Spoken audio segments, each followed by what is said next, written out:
Hello! Today we will make another attempt at solving ordinary differential equations using analytic means. But to get there, we will first recall one numerical method, namely the Taylor method. Let me show it on an example. We start with the usual standard exponential equation. So y derivative is some r times y, and we also add initial condition at time 0 because that's very convenient. And it's some a. So this is a general initial value problem for the exponential growth. And of course we had a lecture about applications, we know how the solution looks like, but let's pretend that we do not know it. And let's apply the Taylor numerical method to this equation. So how does it go? We need to have information about derivatives so that we can build a Taylor polynomial. We have the information about the 0th derivative, but when we substitute it into the differential equation, we immediately get information about y prime at 0, which is r times a. Okay, now we take this equation and we differentiate it. And we get y double prime is equal to r times y prime. And y prime, that's exactly information that we have over here. So when we substitute, we get the second derivative at 0, and it is r times this, which is r squared times a. And we keep going. We take another derivative, and we substitute the data that we have at this moment, put it for the second derivative here, multiply by r, and we get that the third derivative at 0 is r cubed times a. And now the Taylor method works like that. We figure out several derivatives, for instance 3 in this case, and we use them to construct Taylor polynomial of third degree in this case. And we use this Taylor polynomial to move from time 0 to some other time. In this case it would be plus h, plus the step size. And then at this new point we would repeat the whole process. We had a lecture on that. Now, here is an interesting idea. Let's imagine what happens if we keep going. Well, we can see a definite pattern. And it's not difficult to show by mathematical induction that, in fact, the kth derivative at 0 will be r to k times a. And this allows us to construct Taylor polynomials of arbitrary degree, but it also allows us to construct a series. And we think that the series that we get out of this should be the solution y, because after all, these are the derivatives of y. So what else should we get? I mean, it's y, no? That's clear. Yx is, okay, Taylor polynomial. How does it go? Summation from 0 to infinity. In the numerator, we put the kth derivative, which in this case is r to k times a. And in the denominator, we put k factorial and then x to power k. And we look at it and we ask, okay, do we recognize it? And the answer is not yet. So let's rearrange it a little bit. I'm going to pull out a. And now I'm summing up from 0 to infinity. And I'm going to collect the powers. So it's rx to power k divided by k factorial. And now that's a series that we know. We have a over here. And this is the series expansion for the exponential with argument rx. And we are not really surprised, because that's exactly the solution that we expect for the exponential growth. The point is that this idea seems to work, but it's a little bit, let's say, not all that convenient, a little bit clumsy. There is a faster way to get to this answer.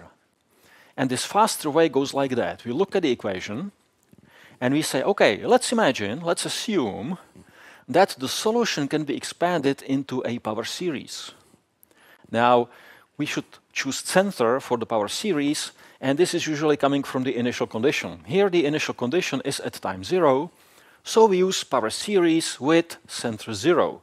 And therefore, the solution, yx, will be some series with coefficients ak times x to k, k running from 0 to infinity. Now, what do we expect from this solution? Well, we expect that it will satisfy the initial condition, and that when we put it into our equation, it will be valid. Let's start with the initial condition. How much is y at 0? Well, we are putting 0 for x, and 0 to some power is 0, with one exception. When k is 0, then this is just an absolute term, a 0, and there is no x. So this will survive. Now, according to our initial conditions, or rather initial condition, there is just one, this is supposed to be capital A, and we know our first coefficient in this series expansion. Where do we get the other guys? Well, we simply take this guess and substitute it into our equation, and we will see what happens. So let me do it formally. I should take my guess for the solution and differentiate. And this should be equal r times my guess for the solution. And we obtained equality between two series. And theory says that if two series are equal, then the coefficients must be equal as well. So let's work out the series on the left and on the right. On the right, it's actually fairly simple. I simply move r inside the series. So that was easy. What's happening on the left? Well, this is just like a polynomial. You simply take derivatives. So there is ak, that's a multiplicative constant. This one survives differentiation. Then we take derivative here, which is k times x2k minus 1. And the summation also gets preserved. But here, an important moment. When we are differentiating, then for k equal to 0, we are getting an absolute term. And therefore, it makes sense to declare openly that it will disappear. So the summation only starts from 1. If you are doing some tricks with series and you are not quite sure what's happening, it actually helps to write it down in the long form. So let's have a look at it.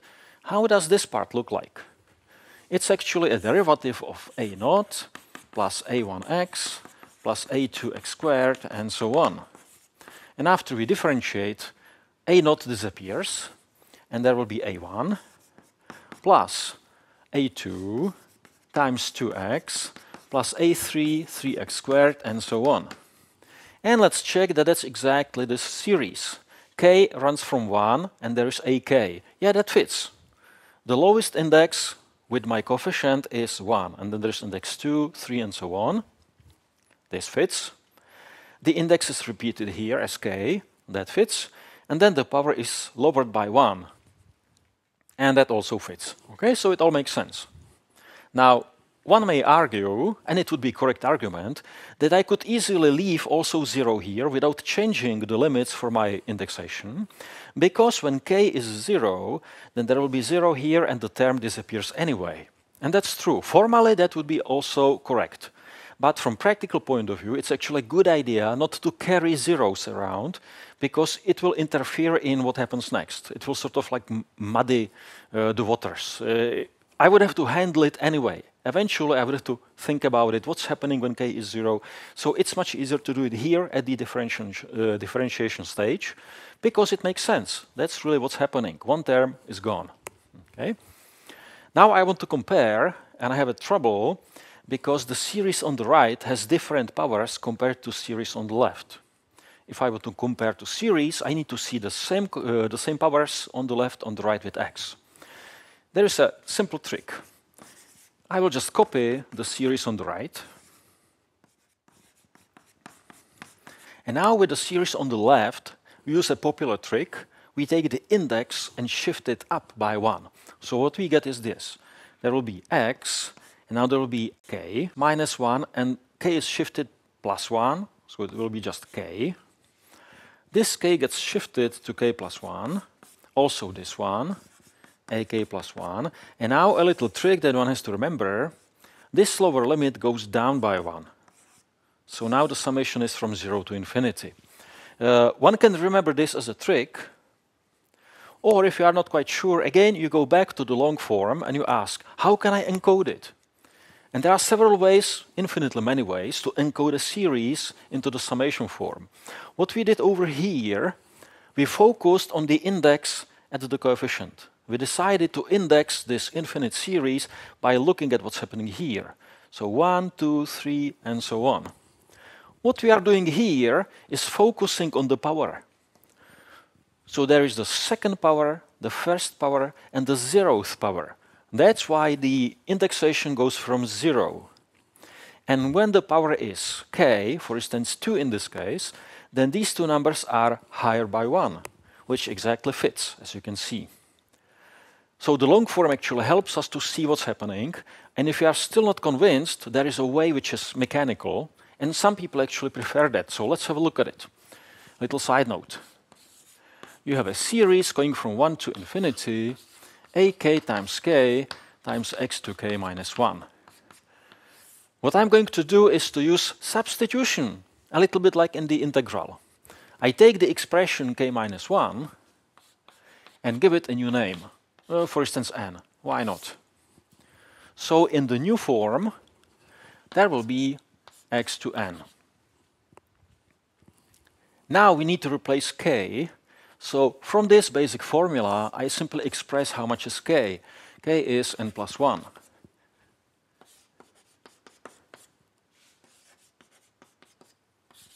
And now we need to figure out what's happening with the limits. The lower limit, k is equal to 1. Using this formula, automatically goes into n is equal to 0. And the upper limit, k is equal to infinity, when substituted into this basic formula, substituting formula, yields n equal to infinity.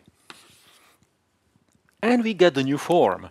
And now k or n, these are just dummy variables. The names are not important. So just take this series and you relabel them. From n, you go back to k. But these are different k's than those at the start.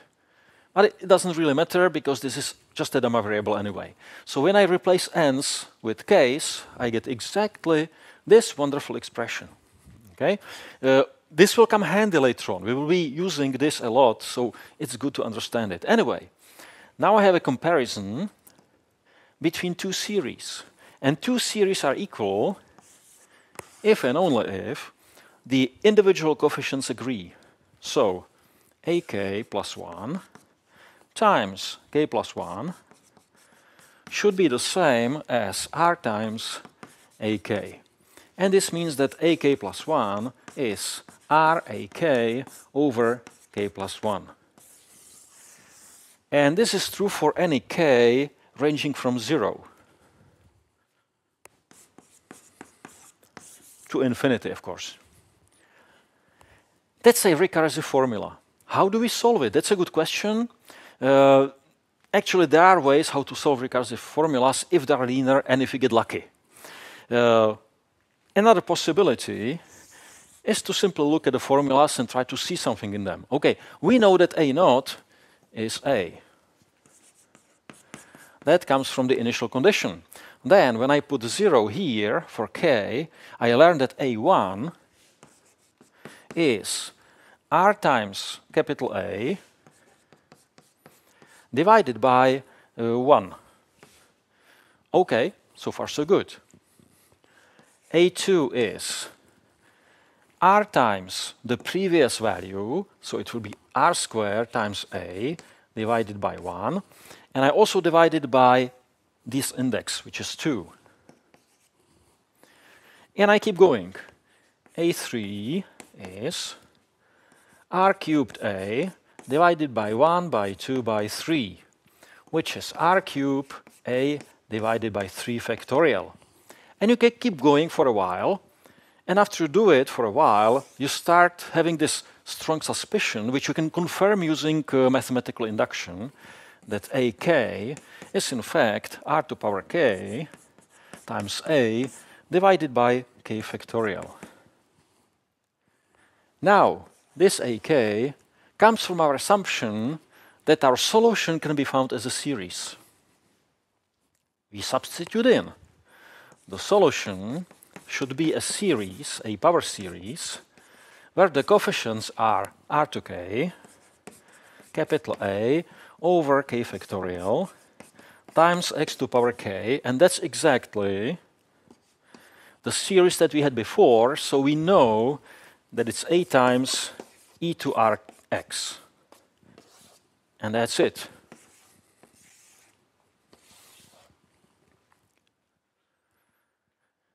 So this is the heart of the power series approach.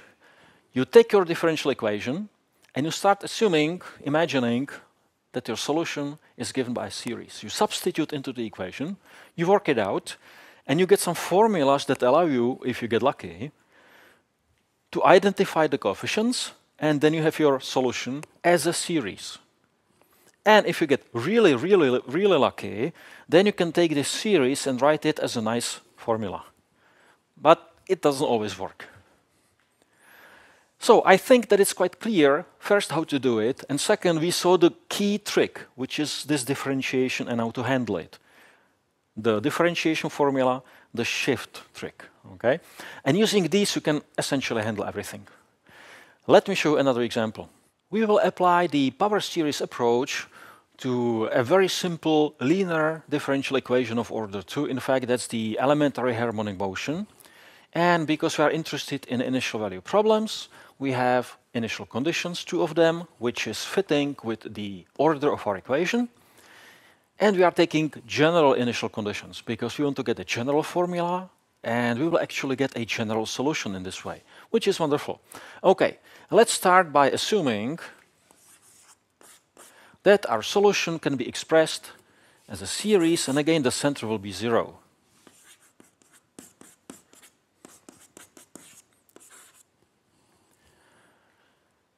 Before we start worrying about the equation, again, let's have a look at the initial conditions. The solution yx has the form a0 plus a1x plus a2x squared, and so on. This is just a reminder, because then we can easily see what y at 0 is. All the powers disappear, there will be just a0. And according to initial conditions, this is supposed to be a, and we know one coefficient in our series. Let's have a look at the second condition. The derivative of our solution should now be a1 plus 2a2x plus 3a3x squared, and so on. And therefore, when we substitute 0,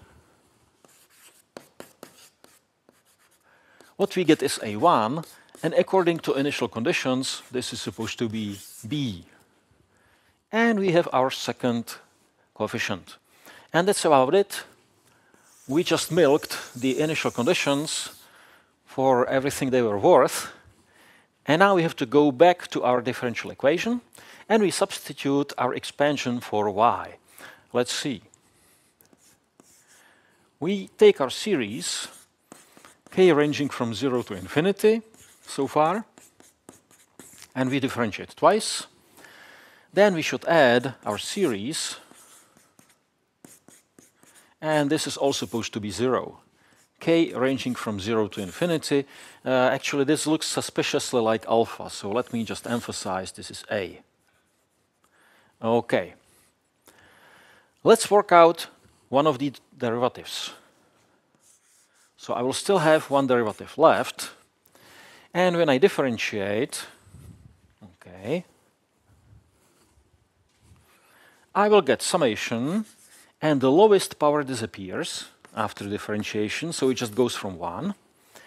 There's ak, and now the power drops down, and we have x2k minus 1. And we copy the second series. We are not going to do anything with it so far. Okay. Now we differentiate again. Notice that when k is equal to 1, then this term does not feature any power of x. It's an absolute term again. It's just a1 times 1, it's a1. We can see it over here. So when we differentiate, this first term again disappears, and we are going to shorten the sum. This time we are summing up from 2 to infinity. There will be a k, then k, and now by differentiation k minus 1 also drops down. And then we have power x to k minus 2. Then we have this series, akx to k, and this is supposed to be 0. Can we put them together? That's a good question, and the answer is not quite, because the powers do not fit, and also the indexing does not fit. What I'm going to do, I'm going to shift the index by 2 up. Let's have a look at it. And again, if you don't quite see it yet, you can either try formal substitution. You take k minus 2 and you call it some new k tilde, whatever, or n. Or you can write this down in the long form and then just relabel it, reindex it. Anyway, I'm shifting k up by 2, so the new indexing now starts at 0. Then I have a k plus 2 times k plus 2 times k plus 1 times x to k. And if you're not sure, there is a little trick that you can try. You take the lowest index and you substitute and see what you are getting.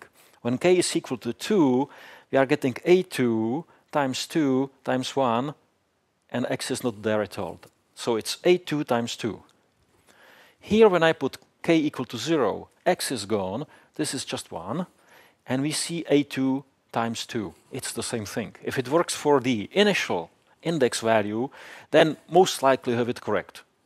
It's not quite sure that you have it correctly done, but yeah, it's very likely that you did it well. Okay, now there's this other series, shouldn't forget.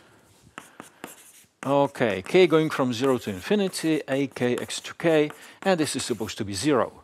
Now, these two series, they have the same powers, they have the same indexing, and therefore we can put them together. Series k ranging from 0 to infinity, ak plus 2 times k plus 2 times k plus 1, and I can factor out the powers, so there will be plus ak, and this all multiplied by x to k is 0. I actually have a comparison of two series, because 0 is nothing else but series from 0 to infinity, 0 times x to k. It's the same thing.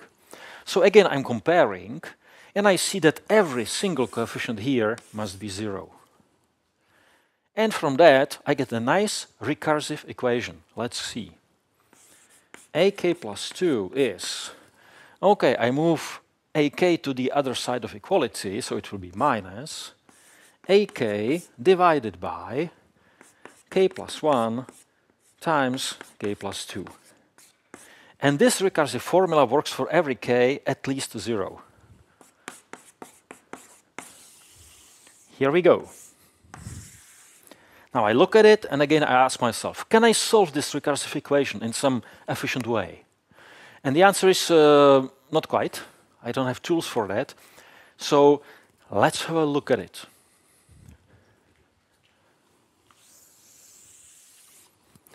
A naught is, well, here we go, A. A1 is B. Now it gets interesting. How much is A2? Well, according to the formula, if I want to get A2, I have to start with A0, and there's minus sign. So I'm taking A0 and dividing by what? Well, this is 2, so it's over here. 2, 1. And A0 I have over here, so it's minus A over 1 times 2. So far, so good. A3. According to the formula, A3 is minus A1, because I'm decreasing the index by 2. So it's A1, divided by, okay, 3 is here, 3 is here, 2 is here. 2 times 3. And again, I substitute B, 2 and 3, and to make things look more similar, I can afford to put 1 times here in the denominator, because it's the same. Why not? Okay, let's move on. A4. A4 is minus A2 divided by 3 times 4. Now I substitute, and I get a divided by 1 times 2 times 3 times 4, and you can smell a factorial appearing over here, which is wonderful. Let me rewrite this one also.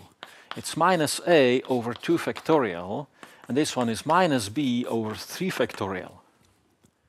Well, let's try it a few more times. A5 is minus a3 over 5 here, 4, 5.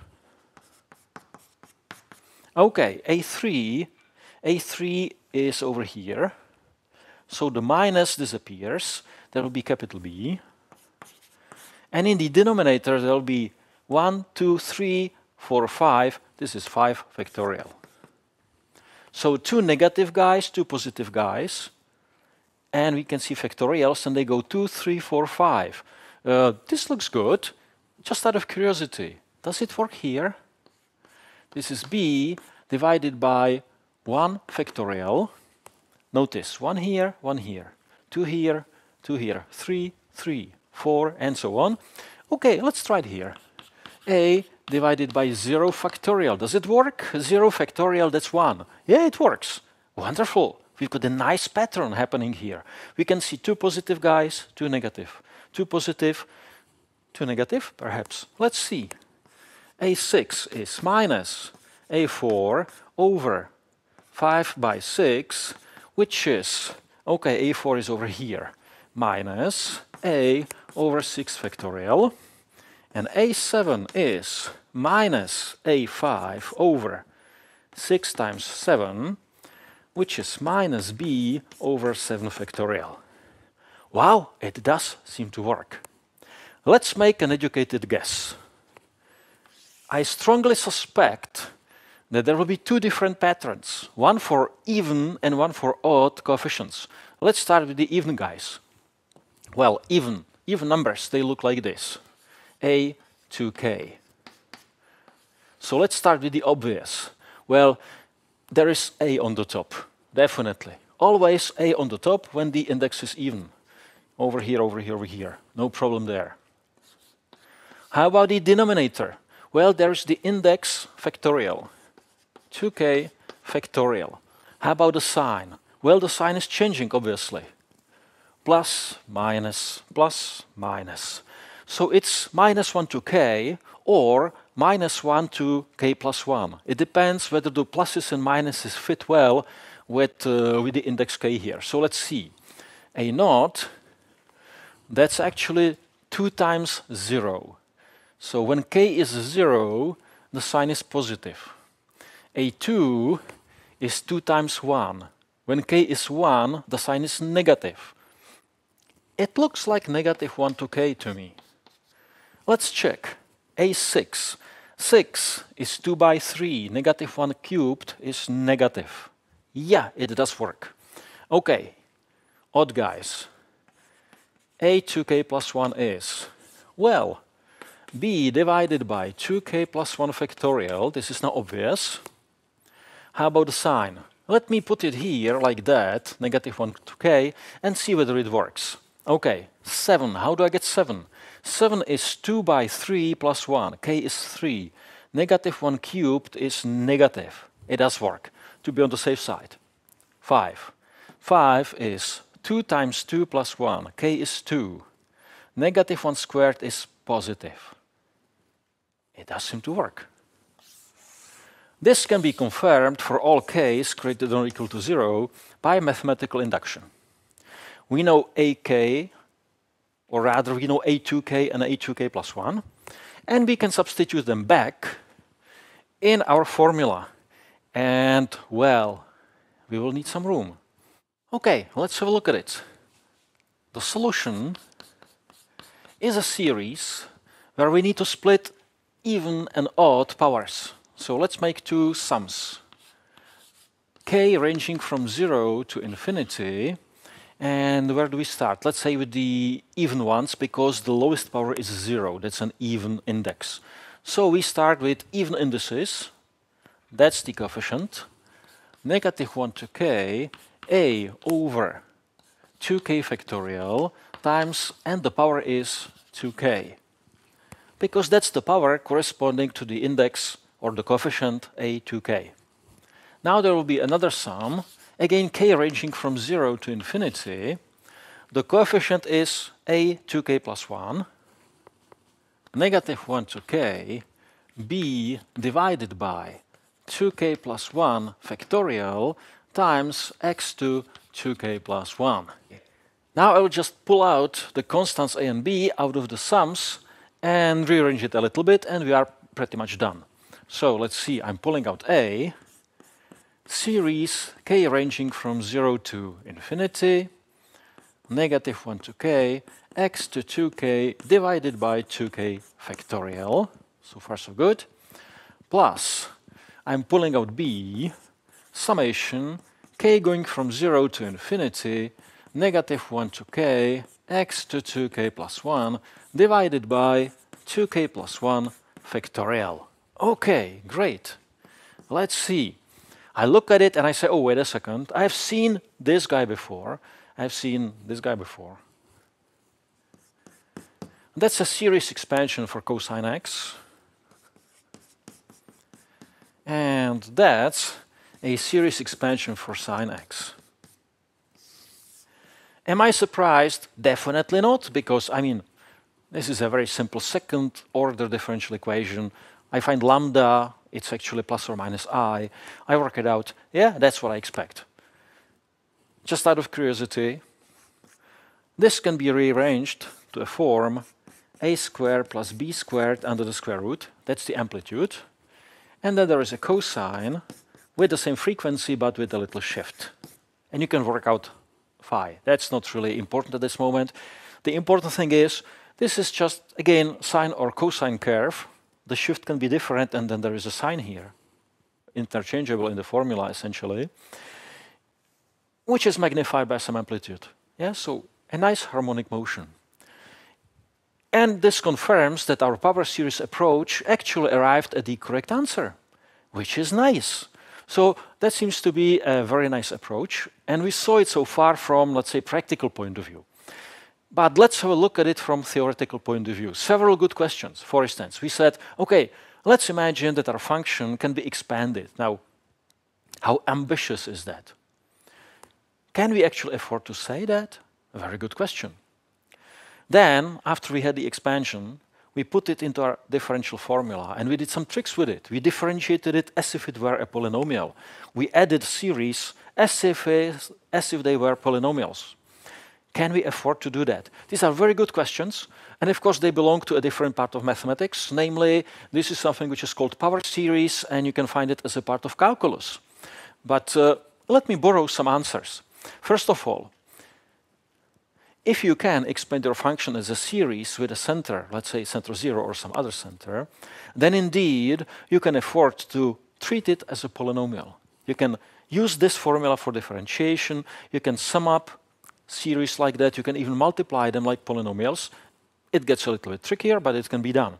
So this part is essentially correct also from a mathematical point of view. One just has to be careful. This is not valid on the whole real line or something like that. There is some neighborhood of the center, in this case neighborhood of the origin, where these things work. So from theoretical point of view, we wouldn't know that this is a solution on the whole real line, but we would only get it on some neighborhood of 0, which actually can be figured out. It can be determined, and after some work, we find that yes, it works for any real x. But there is an extra work involved. That's the good question. Can I take a function, solution of my system, and expand it? The answer is not in general. Notice that when you have a function expressed like that, expanded into a power series, then it has all the derivatives at 0, in this case, at the center.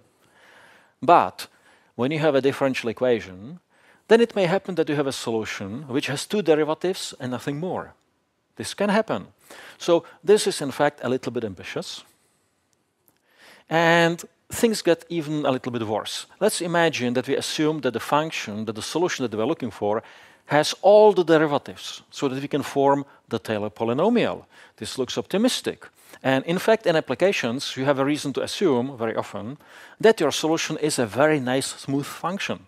Because Mother Nature loves us, essentially. It loves us mathematicians, or physicists, physicists, chemists, whatever, applied people. So let's have a look at this picture. First of all, it can be shown in rather easily that when your function is expanded into a power series, then this must be a Taylor series. It's totally pointless to try some other type of series, some other coefficients. Let me be precise. When you have a power series expansion, then this coefficient must be the guy which is the kth derivative at 0 divided by k factorial. No other guy will work. So, when you have a function and you're asking, can I expand it into a series? Your first question is, do I have all those derivatives? And let's be optimistic. Let's say that the derivatives of any order are available. Then you can form Taylor series.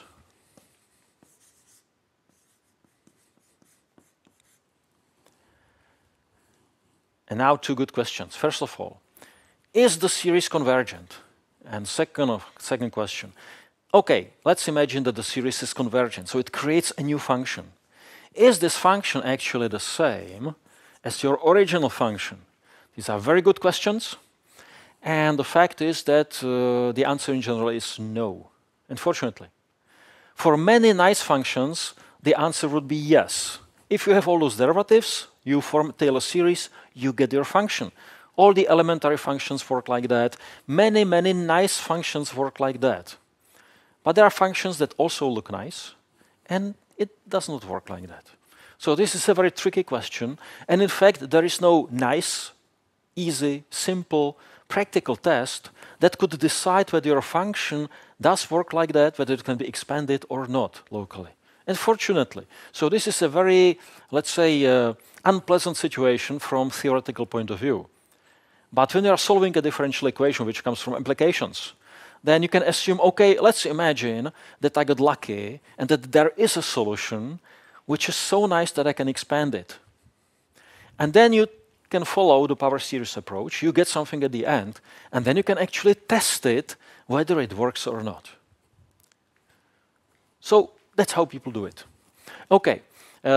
We had two examples so far, and you may say that they were sort of like baby examples, because we could solve those equations in 2 lines. Like it was, it was too much work for what we get at the end. So, can we actually apply this power series approach to also some other interesting examples, some examples that we cannot solve analytically with the methods that we have otherwise? And the answer is yes. Let's have a look at the next example, and it will be actually very useful because there is one more complication that people can actually encounter when using power series approach, and we didn't see it yet, so it's good to look at it and see what we can do with it. Okay, so let's make some room. Last example. This example looks very similar to the one that we had before. There is just a subtle change. Instead of plus, there is minus, which is not really important, but then there is an extra x as a coefficient, and that's a total game changer. This is still a linear differential equation, but it does not have constant coefficients. So all the lambda business is out of the window. And there is no real, let's say, classical trick that we could use. And the only way to approach it is through the power series approach.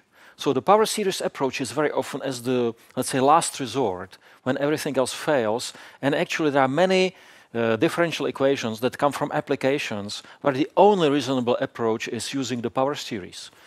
This is one of them. Let's try it.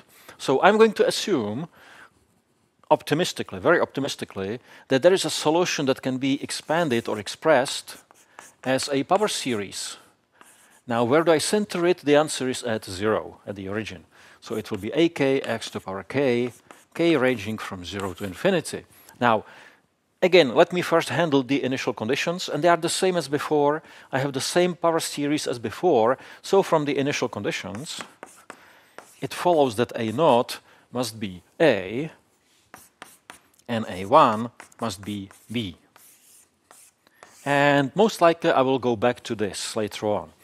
Okay, let's see. I'm going to take my power series and substitute it for y into my equation.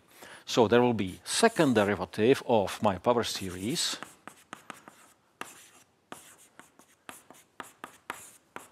and then I'm subtracting x times my series.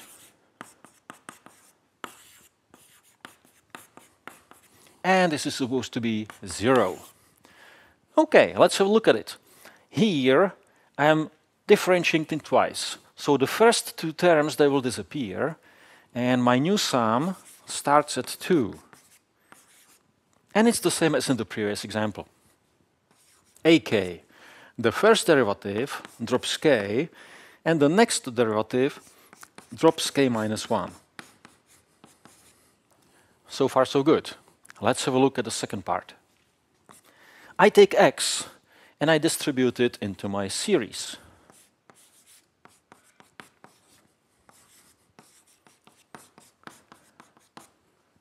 And this is supposed to be 0. Okay.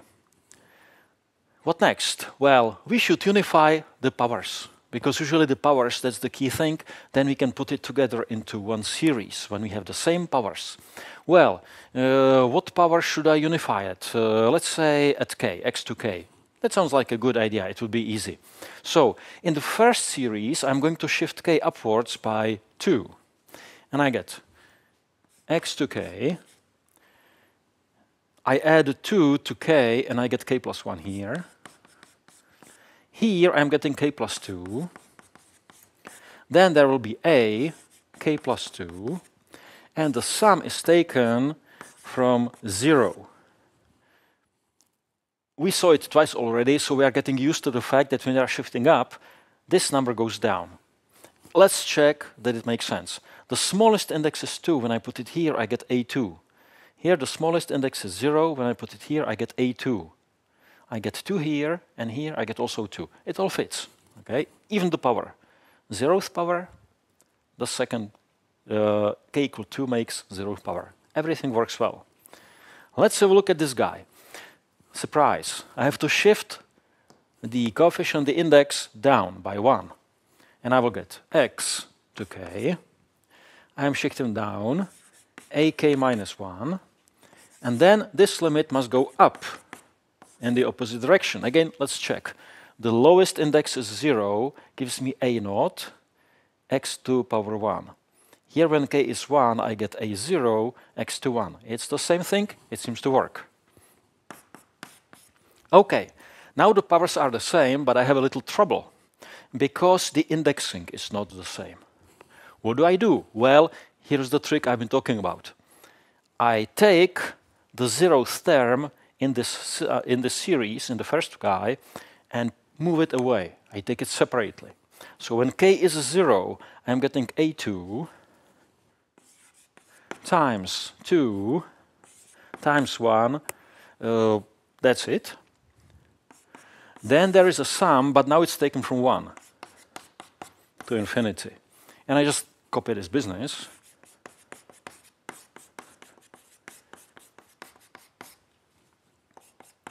And I'm subtracting this series. K ranging from 1 to infinity. And I keep copying, I keep copying, I keep copying. And hopefully I didn't make a mistake. Yeah, it seems to be copied correctly. Now, these two guys, these are series. They have the same power. And they also have the same indexing. I can put them together. Let's have a look at it. Okay, this is simply 2a2. And that's it. Nothing more to say.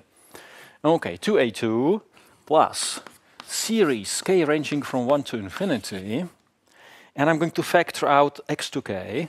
And I get, well, ak plus 2, k plus 1, k plus 2. And then I'm subtracting ak minus 1. And this is multiplied by x to k. And this is supposed to be 0. And therefore, all the coefficients must be 0.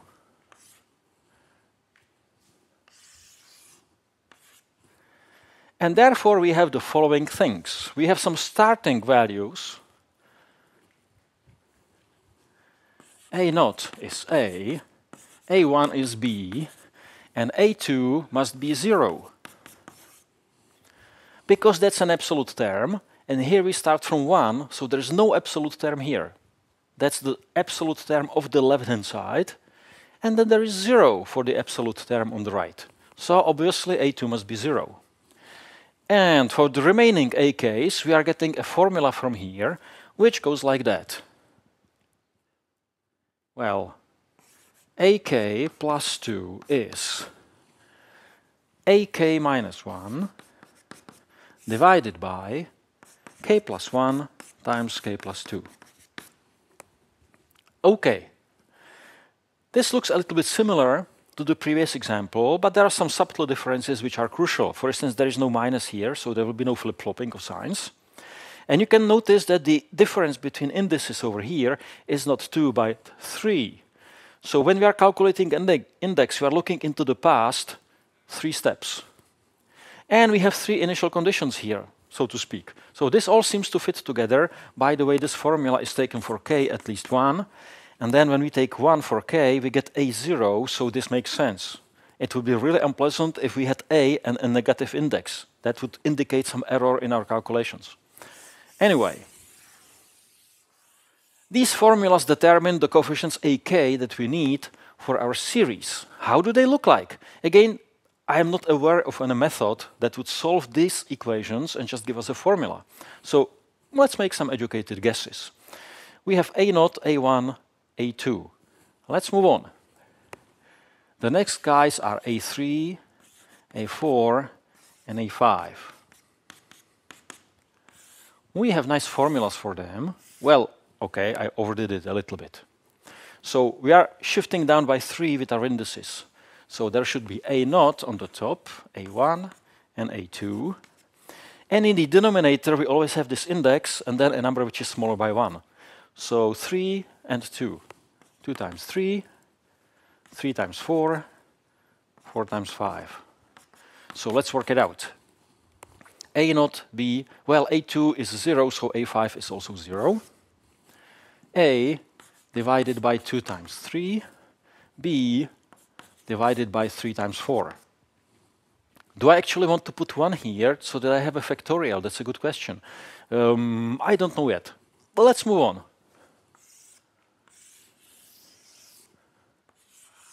So the next guys are a6, a7, and a8.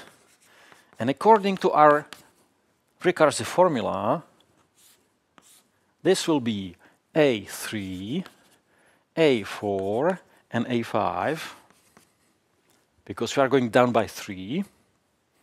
And we are dividing by 5 times 6, 6 times 7, 7 times 8. So the formulas are, okay, a3 is over here.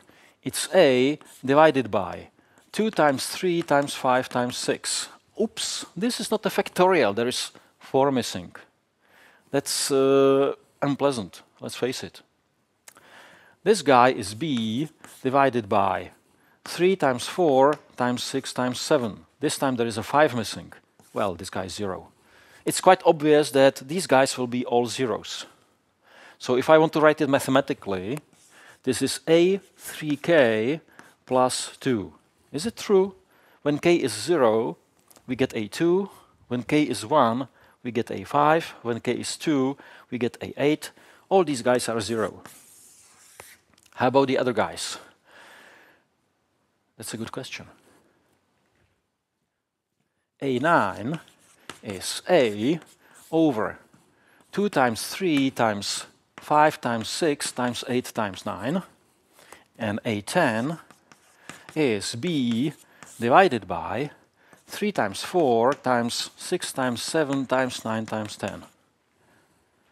Do we see a factorial there? No. Can we somehow create it? I mean, we could put something on the top and on the bottom so that we get a factorial.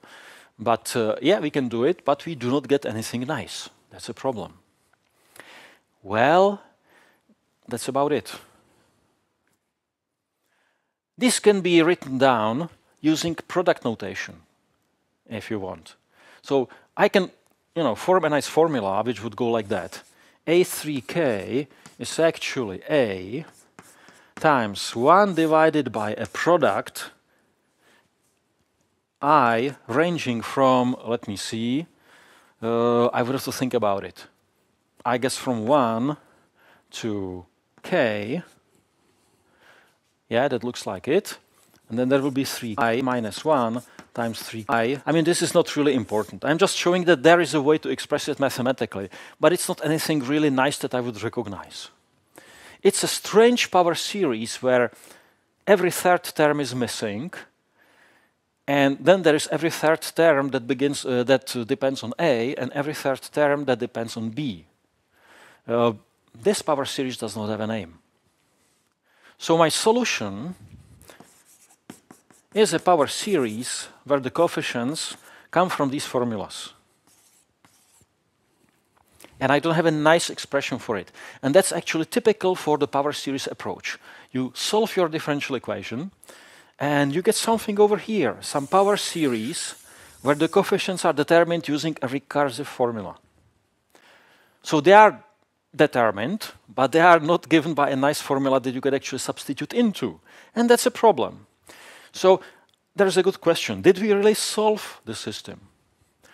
And the answer is, well, when we say that we solved a system analytically, then we expect to have a formula where you can just substitute and you get number, like e to x, sine x, logarithm. If you want to know how much is sine of 5, you just substitute to get the answer. How do you substitute 5 into such a series? So this is not considered an analytic solution, but it's actually close to it, because this is a definite function. We can give it a name, we can investigate it, we can ask how does it behave. And if it's useful, we can spend more time on it. Perhaps we find some identities that it actually satisfies, things like that. We can sort of treat it like any other function that we know. When we give it a name, we can pretend that we actually have a solution. Okay? So this is definitely worthwhile for the important equations. Is this one important? I don't really know. Let's try it with Maple.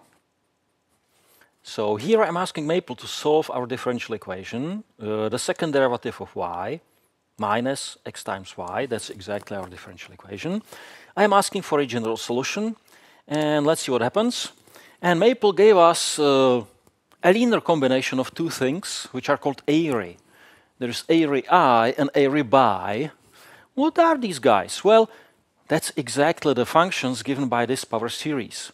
See, this power series has two parameters. So if you choose them in two different ways, you will get two independent functions, and you will get a fundamental system. For instance, you can put 1 here and 0 here, and you actually get a nice series. And if you put 0 here and 1 here, again, you get a reasonably nice series, because there will be just one type of a term. It will be given by a, let's say, interesting formula, but it will be just one type of a term. You can investigate it, you can give it a name, which is exactly what happened here. Airy I, airy B, or bi. That's a nice name. I mean, very nice functions, but we don't really know how these guys look like, how they work like. But obviously, they are useful enough to receive a name. So, well, we will see. Here is a numerical solution. I chose specific initial conditions, and what we see here is a graph of one of the solutions of this differential equation. And you can see that it's really interesting, because on the left it looks like an oscillating function, and suddenly it changes its mind and it goes away to infinity. So that's a very interesting function. And of course, if we wanted to work with it, we could approximate it using Taylor polynomials. So we'll take this series and cut the tail away and just keep a finite number of terms, and that hopefully is an approximation. So I have a little code here. Let's have a look at it. What we see on the top is the Taylor polynomial of degree 3 that we get from here, and you can see that a2 is 0, x squared is missing. That actually fits. So this is a third degree Taylor polynomial, which is the red curve, and it approximates our solution, well, I wouldn't say reasonably well, but when we stay close to 0, yeah, there is some resemblance. So it's okay. Let's try to move up. How about if I put 3 here, and it all goes in triples. So when I put 3 here, it means I want 3 triples. So this will be a Taylor polynomial of degree 9. Let's see. And we can see it on the top. You can see it. It's a polynomial of degree 9, but the powers 8, 5, and 2 are missing. 2, 5, 8. That exactly fits. And now, this time, the red curve is approximating the blue curve a little bit better. So let's go up. Let's say if I ask for n equal to 7, then we get a polynomial of degree 21, which is quite okay. And you can see again that the range where the approximation seems good extend it to the right, to the left. And just out of curiosity, how about degree 100? Now, of course, I wouldn't calculate polynomial of degree 100 by hand, but since now we have somebody to do it for me, namely the computer, okay, let's be courageous. 33 times 3 is 99. That's as close to 100 as I can get. So just out of curiosity, this is the polynomial. Wow, what a beast. Okay, it's still going, still going. Okay, perhaps I should grab the slider. Okay, so that's the polynomial, the Taylor polynomial. Wow, probably you never saw such a beast before when dealing with Taylor polynomials. And here is the approximation, and it seems perfect on this range. So let me look a little bit more to the left and more to the right. And we will see what happens. Again, slider over here. So where's the range? Here. Let me start my view window at -13 and go all the way to, let's say, 5.2. Why not? Although perhaps it goes to infinity, going by 1, vroom, extends the picture. Well, oh yeah, that's nice. So on the right, we have a really good approximation, it seems. And on the left, it lasted until, let's say, -11. And then the Taylor polynomial went away, while the solution keeps going, keeps, oscillating all the way to the left, all the way to -infinity, perhaps. I don't know. Just out of curiosity, the last experiment over here. Let me extend the viewpoint all the way to, let's say, -33. Can I afford it? Yeah, I can. Well, nice oscillations happening. The blue curve, that's the solution, and the red curve, that's the approximating Taylor polynomial of degree 99. Well, that's about it. That's how we can handle this function in actual applications. Or perhaps you just give it up and you simply solve this numerically using, let's say, Runge-Kutta method or some other advanced numerical method, and you also get a good approximation for the solution. That's another approach. Okay? So this much for the power series. We saw all the important tricks, especially this one when you split the series into several parts so that you can unify series. When they have different beginning, that's how you handle it. You put some parts away. We saw multiplication by x. That was also a new trick for this example. Other than that, it was the same procedure as before, just with a very different outcome. We don't have a name, we don't have a symbol formula for this guy, but this doesn't make it any less useful. And that's about it. That's the happy end. Now, I said this is the last example, and I didn't lie, but okay. If you're curious, I have one more example in store, which deals with so-called Bessel functions. And this is really arcane, but if you're working in fields like electrical engineering, then there is a high likelihood that you will actually encounter Bessel functions. So if you are curious, I will try to solve another differential equation. It will be linear, it will be order 2, and it will be very useful, more useful than this one, and it will be trickier a little bit. So I will try some tricks on it, and we will see what happens at the end. If you're curious, stick around. Otherwise, see you next time. We start by introducing so-called Bessel equation. Now, when an equation has a name, it means it's an important one. Let's see. It's an equation of order 2. It's linear, and the coefficients are not constant. Not even a single one of them.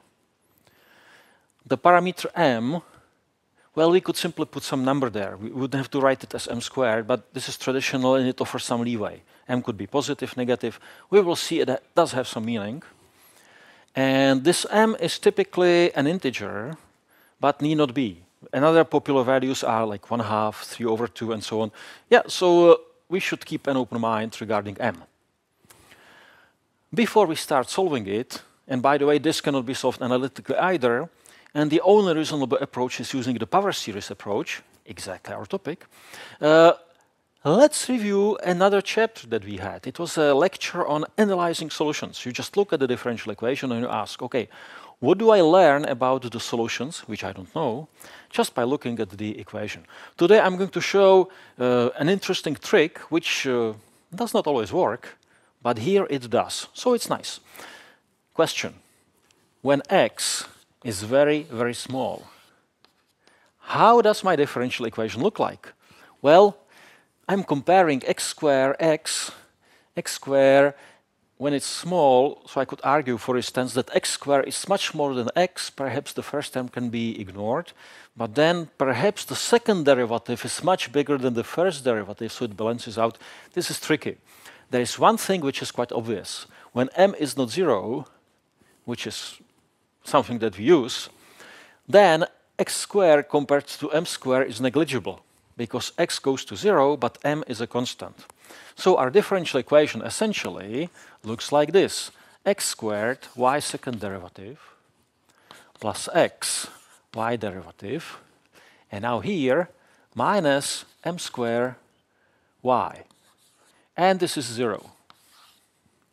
That's a differential equation, a new one, a different one, which, when we are close to 0, should be really close to our differential equation, and therefore the solutions should be similar. Now, as it happens, we do know how the solutions look like here.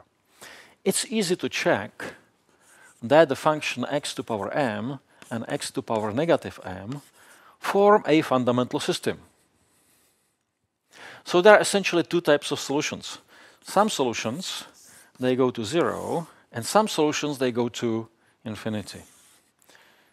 But notice, when you have this as a fundamental system, then also any multiple by a constant will serve as a fundamental system.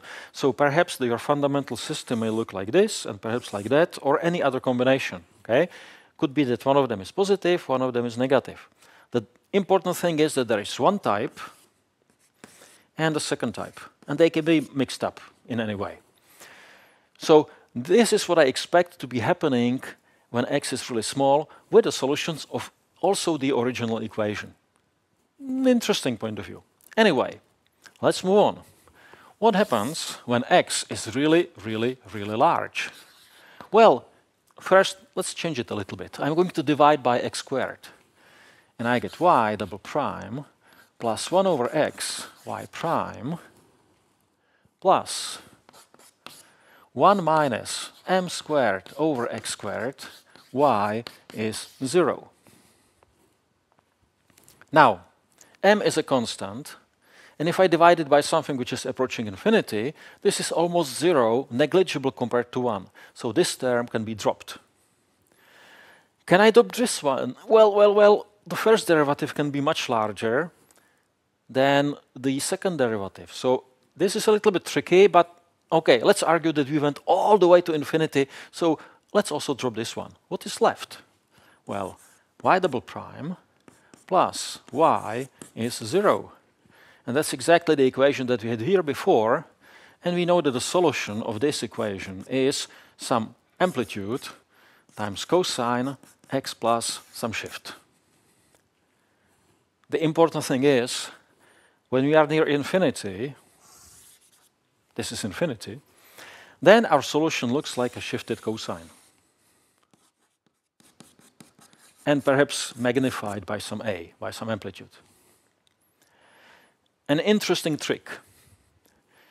I wasn't sure whether to drop this or not, so let's have a look at it.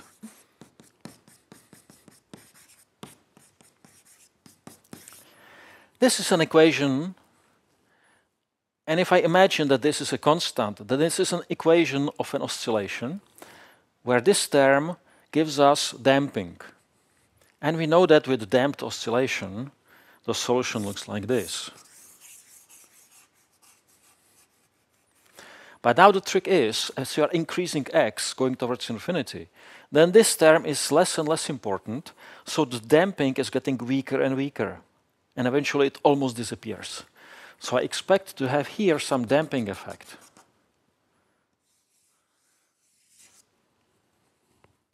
But here towards the end, it's almost like a cosine, periodic, almost. So that was an interesting analysis which actually works. But as you saw, it's tricky. Should I leave this term there or not? You know, we were guessing in a way, but it was good guessing. So let's keep this in mind. Let's erase it again because we will need a lot of room. I will just save this picture because it's sort of like an inspiration for us. Or we will check our results against this picture. That's a good way to put it, okay? So I'm going to recreate it somewhere over there, and we will see. Here we go. We take a solution that can be expanded into a power series. And we are hoping that there is such a solution. But we have a trouble because we know that among the solutions, there most likely is something which is behaving like x to negative m over here. Let me put it here. x to negative m, and this is x to m. Perhaps times some constant. So we want to somehow allow our solution to also behave around 0, like 1 over x squared, and so on. And this can be done easily by taking this and multiplying it by x to some power. Now we want to have track, we want to keep track of what's happening. So we're going to assume that the 0th coefficient is not 0. Let me put here a specification, and a0 is not 0. Okay? So for instance, just to give it context, if your series starts with a cube plus 2x to the power 4 plus and so on, you could take x cubed, factor it out, that would be this term. And then the first coefficient would be 1, and that's a0. And it's not 0. On the other hand, if you start with x to negative 7 plus 5x to negative 3 plus 17 plus and so on, then you would factor out x to negative 7, and you get 1 plus 5 times x to the power 4 plus 17 times x to 7 plus and so on, and you get a power series. So whenever you have an expression like that, you take out the lowest power, and you get a power series in the bracket where this term is never 0. Okay? So this exactly fits. Now we understand what we did over here. Let me just add a little note. This r could easily be also a non-integer number, like 1/2 per square root, whatever. I'm keeping open mind on that. Okay, let's make some room. We will need it. Okay, let's take the series, substitute into our equation, we will see. Here we should take the second derivative of our series. I definitely do not feel like applying the product rule. So I'm going to take this x to r and distribute it inside the series. Series starting at 0, going to infinity. I drop writing k is equal to, I will save a lot of writing, ak x2 k plus r. That's the trick. And I take the second derivative. Let's move on. X times this series from 0 to infinity, ak x2 k plus r. But now just the first derivative. Now x squared minus m squared times our series from 0 to infinity, ak x2 k plus r, and this is supposed to be 0. So far so good. Okay, let's take the second derivative. We get a series ak, now the power drops down, k plus r, and there will be power which is smaller by 1, and this one also drops down, k plus r minus 1, and then there will be x2 k plus r minus 2. Now, typically when differentiating, we drop the first two terms for the second derivative, but the problem is that there's this x to r multiplying the series. We no longer can identify the absolute term. In fact, if r is not an integer, then there need not be any absolute term at all. So here we will keep the whole indexing as it is, and we will simply rely on the fact that some of these terms will kill off two guys over here, perhaps, or perhaps not. Perhaps they kill off just one or none. We will leave it up to these terms, but then we have to be super careful later on. We have to worry about some of these guys perhaps sometimes being 0. Okay? So much for the first, well, for the second derivative. Now for the first derivative. The same reasoning. I have to keep the whole indexing range because I don't know which term is actually the absolute guy. And I have ak. Now the power drops. And here the power decreases by 1. Okay. How about over here? I'm going to split it. It will be handy later on. So it's x squared multiplying our series minus m squared multiplying our series. This is getting long. Okay, let's move on. We multiply x squared inside, x squared inside, m inside. Oh, by the way, this is supposed to be 0. Okay? And when we do it, we notice that actually the powers in all series are the same. Because when we take x squared and move it here, the negative 2 disappears. We take x, move it here, negative 1 disappears. We get m squared, move it here, and the power stays the same. The only exception is this guy. So what I'm going to do, I'm going to move it to the right, because it's an exceptional guy. Let's see what happens. Series from 0 to infinity, ak, k plus r minus 1, x to k plus r. That's the first guy. Series from 0 to infinity, ak, k plus r, x to k plus r. That's the second one. Minus series ak, m squared, x to k plus r. That's the next guy. And this guy gets moved to the other side. Series ak, x to k plus r minus plus 2, going from 0 to infinity. That's what the index is doing. Okay, and because I moved it all the way to the right, I have to put minus sign over here. Okay, let's be careful. So far, so good. Now, here I would like to see the same powers as here, so I'm going to shift to the index. Here, I'm just simply going to collect everything together.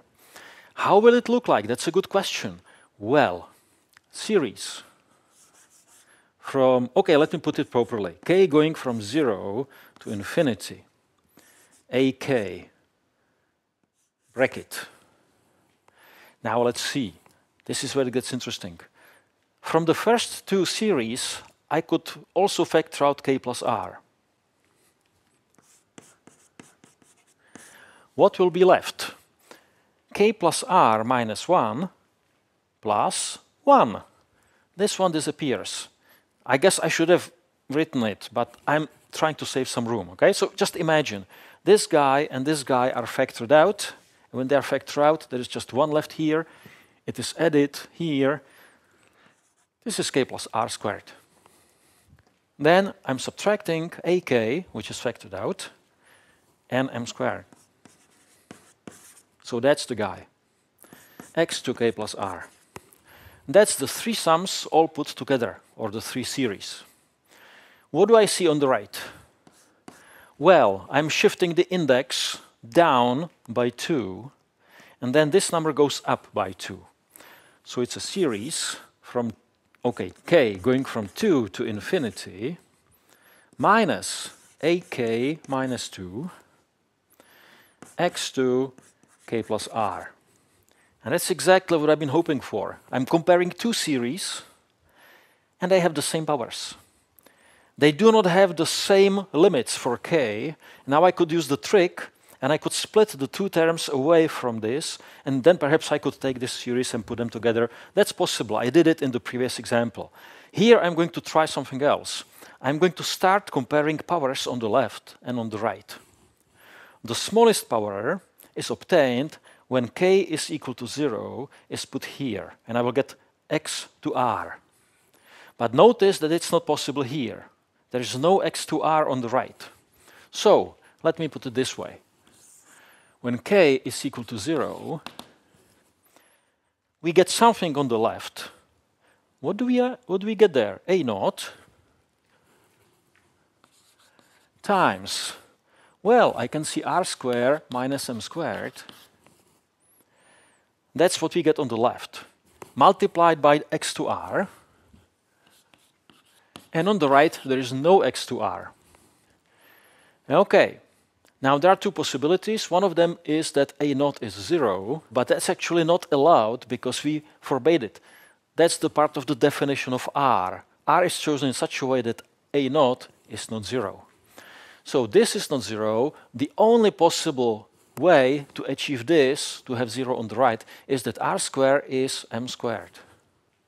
And therefore, r should be plus or minus m.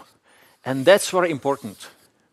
This tells us that the smallest power in our series is either m or negative m. Typically, actually, we look at positive m's in our picture. Okay, let me put it here. Because we have a choice. In the equation, it's symmetric. So we typically take m positive, just to think about it in an easier way. And we can see that the smallest powers in our series over here are either plus m or negative m, which essentially means that our solution here around 0 behaves in exactly this way. Either it's x to m or x to negative m. So things are beginning to sort of fit together. Okay. What's the second smallest power that we can achieve? When k is equal to 1, we get x to 1 plus r. But it's not possible to achieve it on the right. K is equal to 1. On the right, nothing. Over here, x to r plus 1. How many times? That's a good question. Well, it's a1. And now there is 1 plus r squared minus m squared. Okay. Now, this is where it's getting interesting. Well, we know that r could be m or negative m. So we can check both possibilities, and we find that this number cannot be 0 unless m is 1/2, negative 1/2. There are two exceptional values. So essentially, for most cases, a1 has to be 0. So we have a0, which is not 0, a1, which is 0. For those exceptional cases, there are some special, let's say, considerations. This is supposed to be just a mild introduction or gentle introduction, so I will skip the details. If you need them, you can look them up in thick books. Okay, so we know how our series starts. It starts with something non-zero and with 0 as the coefficients. And what happens then? When k is 2 or more, then on the left and on the right we have the same power, and we simply compare the coefficients. So let's have a look at them.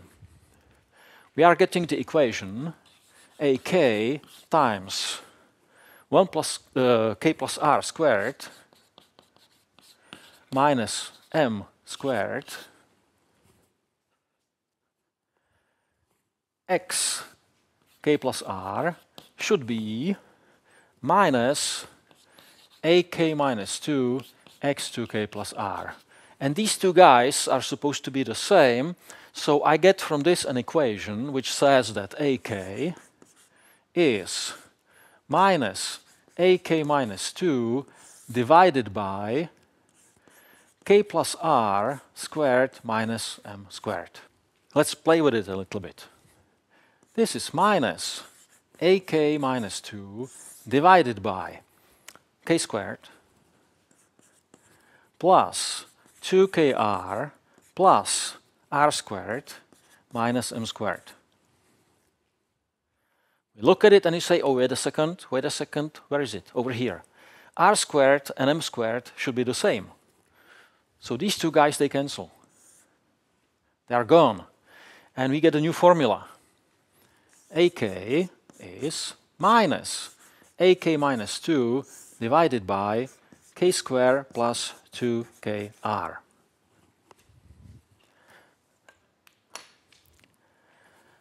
And this is true for k at least 2.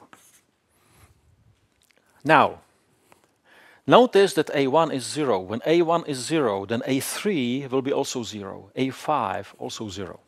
So it follows that a, 2k plus 1, all the odd guys are 0. Good question is, what happens with the even guys? Let's derive a special formula for them. A, 2k is minus a, 2k minus 2, that's the previous guy, divided by, now instead of this k, I am putting 2k, so this is a different k, okay? A slight abuse of notation, but just as, okay, let me put a little tilde here, tilde here, tilde here, and tilde here, and tilde here, and now these are different k's, okay? So for k tilde, I am substituting 2k, and I get 4k squared plus 4kr. And I make one more change to my formula, a2k minus 2. I'm factoring out 4k. And in the bracket, there will be k plus r. Now, we have to be careful. The smallest k in the formula, which is k tilde, is 2, but k tilde was replaced by 2k, 2 of the new k's. So here the smallest k is 1. Okay, now, when I look at it, I can immediately notice that I'm in big trouble if I'm dividing by 0. Now, can this happen? Can this happen that I'm dividing by 0? Well, I cannot put 0 here because k is at least 1. So far, so good. But remember, r can be pretty much anything. R is actually m, plus or minus m. If r is plus m and m is positive, which is our assumption now, then we are okay. For any k, this recursive formula will work. But if r is negative m, and if it's integer, then we are in trouble because it may easily happen that we are actually dividing by an integer. So that's a case that has to be handled separately, and it is usually handled separately. So let's not worry about it. Let's assume that m is not an integer, and let's keep going. So what do we have here is a recursive formula which starts at a naught, which we did not really determine yet. We just know that it's not 0. And then we jump to a2, a4, a6, and so on. And hopefully we'll get some, well, something nice. We will see. Let's have a look at it. A little Puch's corner. Okay. A naught, I don't know what's a naught. So a2 is a 2 times 1. And according to my formula, it's minus a naught divided by, now k is equal to 1. So this is 4 times 1 times 1 plus r. Okay. I can live with that. a4 is a 2 times 2. This is minus a2 divided by 4 times k, which is 2, times k plus r, which is 2 plus r. You can see the pattern. This is k, and this is k plus r. Now, I'm going to substitute from the previous formula, and it will be plus a naught, 4 squared, so far so good, 1 times 2, this looks nice, 1 plus r, 2 plus r. Okay. A6. A6 is a 2 times 3. 2 times 3. So 3 is my k now. So it's minus a4 divided by 4 times k, which is 3, times k plus r, which is 3 plus r. And I substitute from the previous formula for a4, and I get minus a naught 4 cubed times 1 times 2 times 3 times 1 plus r, 2 plus r, 3 plus r. I can definitely see something. This guy is 4 to k, and this guy is k factorial. This guy causes trouble. Okay. What do? We erase.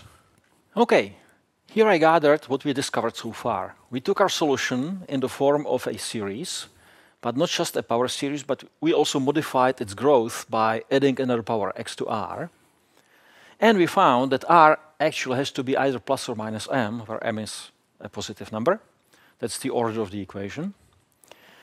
Then we discovered that a1 must be 0, and also all the odd coefficients must be 0. And for even coefficients, we have a formula. We derived formula for a6, which is fairly suggestive, but just to be on the safe side, I also derived a8. So here k is 3, and here k is 4. And there seems to be a definite pattern, but what we lack is a nice formula.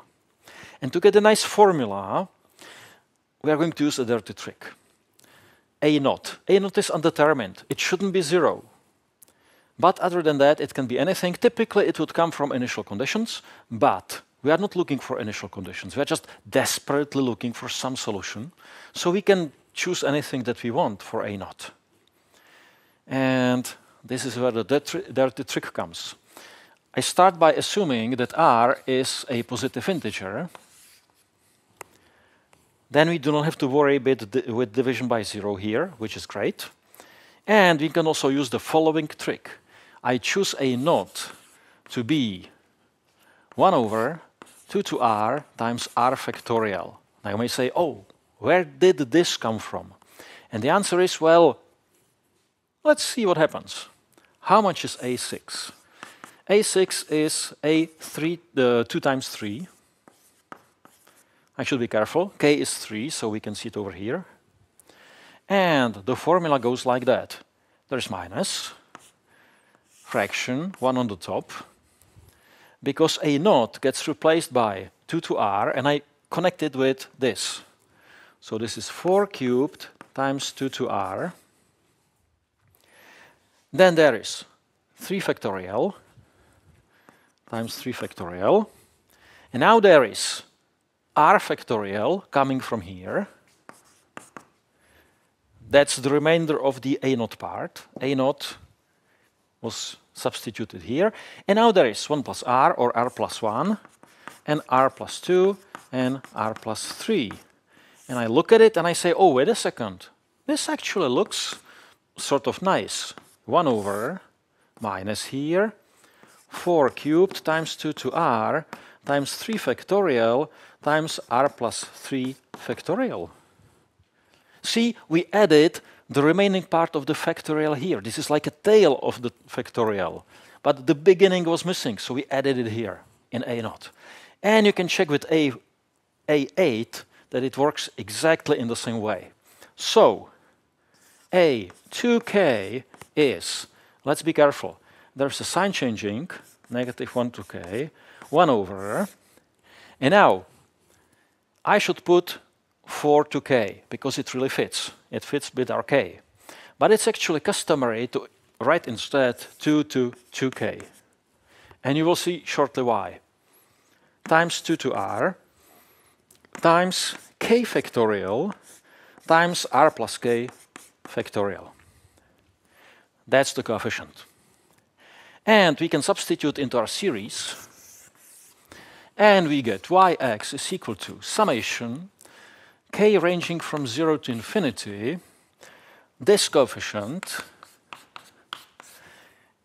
Okay, let me copy it. This is 2 to 2k plus r, k factorial, r plus k factorial, times x, and now remember, k is only even. K is replaced by 2k here in this formula. And you can see what we are going for. We can connect 2 and x together in one formula, and we get summation k going from 0 to infinity, negative 1 to k, 1 over k factorial times r plus k factorial, x over 2 to 2k plus r. This formula works as long as m, which is n, m, which is r, are positive integers. What happens if you want to move elsewhere? If r or m is not an integer, positive integer? Is there something that works like factorial? This is what we need. That you take your function, you extend it by multiplication in this way, and you can collapse it. Is there something like that? The answer is yes. Let's make a little side corner over here. Book's corner. Okay, factorial function. It starts at 1, but then starts growing really, really fast. I shift it by 1 to the right. This is just a technical thing. And then I try to put a function through it.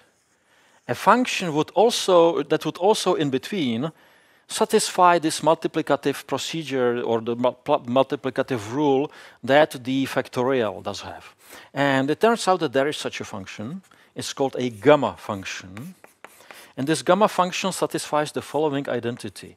If you take gamma x and multiply by x, you get the gamma x plus 1, which is exactly what is needed.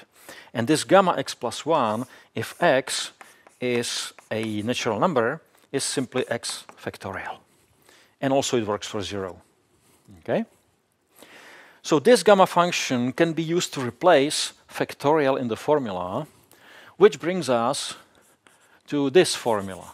Summation from 0 to infinity, negative 1 to k, 1 over k factorial gamma function, r plus k plus 1, x over 2, 2k plus r. Now, I skipped a lot of trouble. This gamma function, I didn't tell you how it's defined. Well, intentionally. I would have to spend next hour talking about it, essentially. It's defined by an integral, which is indefinite. All kinds of interesting mathematical things happening. In particular, there is a big trouble trying to define this function at negative integers. It's actually not possible, because it goes like that. At negative integers, it blows up. Fortunately for us, if you want to divide by this gamma function, then this can be done also at negative integers. Anyway, this is our aim. This is the formula for the solution. And as I said, in this way it works best if r is not an integer.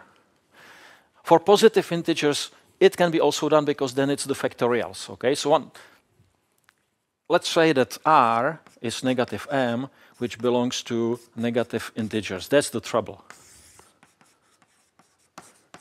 But it can be handled. Anyway, let's do some side viewing. Okay, here we go. Bessel function of the first kind. I see a formula there, and I can see that it's the same as what we have over here, fortunately. Yes. The only thing is that we replaced r with m, which we know is one of the allowed formulas, and then we can simply take m, anything which is not in negative integers. For negative integers, there has to be a special consideration. Now, these functions, they do solve our equation, and if m is not an integer, again, here we are, if m is not an integer, then they provide us with a fundamental system. That's a very important theorem, which is nice. These functions, j with m and j with negative m, are in a way generalization of cosine and sine. And after all, we expect that they behave in this way when we approach infinity. There is an interpretation. When you have a string which is vibrating and you want to describe it, and the string is regular, homogeneous, you get sine, you get cosine. But if the string has variable thickness and you plink it and you want to describe the movement of the string, you will end up essentially with Bessel functions. Okay, so there is a story behind it. People from physics know it. I just heard about it, so I'm definitely not the right person to explain it. But it's interesting to know. The trouble is when m is an integer. You can define these functions for integers, but when you take m and negative m, you no longer get a fundamental system because they're dependent. They are linear dependent. You can see it over there. This is very unpleasant. When m is even, like 2, 4, and so on, then actually you get the same functions, jm and j negative m. So if you put m here, or negative m, you end up with the same function. So definitely not a fundamental system. This is a big problem, and that's why people invented Bessel functions of the second kind. So this is just to let you know that things are happening. But before we get them, let's confirm our expectations. First of all, when you look at the function jm near 0, then it behaves like some constant times x to power m. So really close to the origin, these guys have two kinds of behavior. For positive m's, they look like that. For negatives, m like that, exactly as we expected. The second statement says that when x is really large, then those Bessel functions of the first kind look like a shifted cosine. So again, that's our confirmation. And to see that these formulas really work rather well, let me switch to Maple. So here is Maple, and here is Bessel functions when m is 1/2. so not an integer. And you can see that the blue curve, that's j for r equal 1/2 or m equal 1/2. And this is how it behaves near the origin. And the green curve, that's what you get when r is negative 1/2. Okay? So they are linearly independent. That's easily seen. This is the behavior near the origin. And it looks like this. And now let's have a look at the behavior farther away from the origin. And you can see really that there is an oscillation which is damped. So that was what we talked about, that there's this envelope which is getting smaller and smaller, but then it levels off. And it looks like cosine towards the right part. We can look at some other functions. So let's try 1.5. 1.5, you can see that the green curve goes downwards. So now it blows up, but in the downward direction towards negative infinity, and the blue curve still goes to 0, and again it looks like sine or cosine. How about 2.5? Well, yeah, the same behavior that we can expect. How about 2.3? So that it's not halves. And again you can see two types of behavior. One of them goes to 0, the other one blows up. And near infinity, they look like shifted cosines, both of them. But they are shifted, just like sine and cosine have the same shape, but they are shifted. So there is really close correspondence to sine and cosine functions. Just out of curiosity, let me try an integer. If I use 3, then one should be the opposite of the other. And it works. Let me recall the slide. Here is the slide. And here is the statement. So when m is 3, then -1 to 3 is negative. So jm is the same as minus j minus m. They are symmetric, okay? So let's go back to Maple, and we can see it over here. They are really symmetric. But if m is 2, then they should be identical. Here we go. They are identical. Now, in the next picture, I'm comparing, let me go back to the slide, I'm comparing these asymptotic estimates. So again, I am showing the two graphs, but this time I will also show the approximations. Blue and green, that's Bessel function of the first kind when m is 1/2. And the red curve, these are the appropriate powers. You just put constant in front of them, and you can see that when you get close to 0, everything really fits well. Here in this picture, we can see the approximations as we go towards infinity, and you don't see any red curve because there the approximation is perfect. So let me pass to another m. Here we go. So again, in the first picture, behavior near 0, and there the approximation is perfect. Perhaps I should cut it off. Yeah. Because the function is just blowing up. Well, let's not worry about it. Let's have a look at a second. Here we can see the red curves, that's the cosines, true cosines. And initially they are not all that close to our functions, but eventually they get really close, and there is a very good approximation as x is getting larger. By the way, here x is 50, and it's already large enough to make a very good approximation. Okay? So these formulas really work. Okay, let me try one more. How about 2.3? Yeah, again, as x is getting larger, then the red curves are getting closer and closer to the blue and green curves. Very good approximations. Okay, so let me go back to our slides. So we have Bessel functions of the first kind, which are nice. They depend on the parameter. If you put plus or minus parameter and it's not an integer, you get a nice fundamental system, two functions. What do you do when m is an integer? And what people figure out is that they can somehow combine the two Bessel functions, jm and j minus m, these guys with m and minus m. And when they combine them smartly with cosine and sine, here you go, they get a new function which is called Bessel function of the second kind. And this one can serve as the second part in the fundamental system, and it can serve always as the second part of the fundamental system.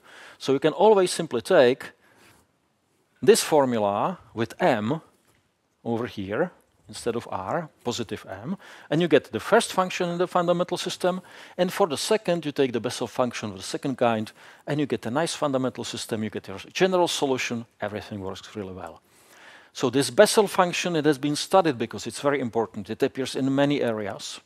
So when you go into books, you will find that there are some identities which are in a way similar to identities for sine and cosine. Some identities allow you to calculate the Bessel functions recursively from some that you know, which is also very nice. I mean, a lot is known about Bessel functions because they are very important. This should be the last slide, essentially. This is just a confirmation that the new second kind also has the right asymptotics. It looks like a sine near infinity, and near the origin, it looks like x to negative m, which is the second part of our fundamental system, exactly as we want. So everything seems to work really well. And let me just show you a few pictures before we leave this topic. So this time I'm taking integer for m, and we see two pictures. The blue curve, that's the original Bessel function, the one that we derived. And the green curve, that's the Bessel function of the second type, which is constructed using those first types, as we saw on the slide. So just out of curiosity, let's have a look at m equal to 2. And again, we get two very different behaviors. So these functions are obviously linearly independent. One goes to 0, the other one goes to infinity, so one cannot be the multiple of the other. That's quite obvious. And just out of curiosity, how about if I put 2.3? Well, it's not really surprising, is it? I mean, two functions, both linearly independent. Near 0, they have this behavior that we expect. And as we go to infinity, they look like a shifted cosine or sine. So this much for the Bessel functions of the first or the second kind. We are not really going to be big on them because there is a lot of theory, but people from applications, they typically treat them as black box. These are just some functions, and they simply work with them. Where do they encounter them? That's a good question. Essential when you work with something which has something to do with waves and some sort of circular symmetry.